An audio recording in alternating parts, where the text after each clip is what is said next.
കോടതിയിലെ പരസ്യ വിമർശനം. ജഡ്ജി ഹണി എം വർഗീസിനെതിരെ കോടതിയലക്ഷ്യ ഹർജിയുമായി അതിജീവിതയുടെ അഭിഭാഷക T V Mini. Judge Honey M വർഗീസിനെതിരെ കോടതിയലക്ഷ്യ ഹർജിയുമായി അതിജീവിതയുടെ അഭിഭാഷക. വിചാരണ കോടതിക്കെതിരെ ടി വി മിനി ഹർജി നൽകി. വിചാരണ കോടതി ജഡ്ജി ഹണി എം വർഗീസ് പരസ്യമായി അപമാനിച്ചുവെന്ന് ഹർജിയിൽ പറയുന്നു. അതിജീവിതയുടെ അഭിഭാഷകരെ പരസ്യമായി അപമാനിക്കുന്നത് പതിവ് രീതിയെന്നും ഹർജിയിലുണ്ട്.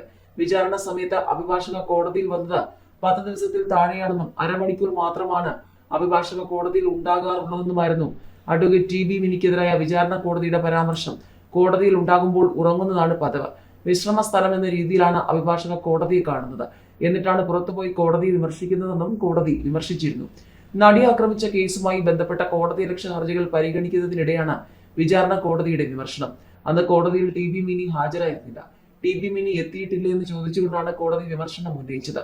വിശ്രമിക്കാനാണ് കോടതിയിൽ വരുന്നതെന്നും ഇങ്ങനെയൊക്കെ ചെയ്ത ശേഷമാണ് പുറത്തുപോയി കോടതിയെ വിമർശിക്കുന്നതെന്നുമാണ് വിചാരണ കോടതി വിമർശിച്ചിരുന്നത്. ഇതിനെതിരെയാണ് ടി ബി മിനി ഹർജിയുമായി മുന്നോട്ട് പോകുന്നത്.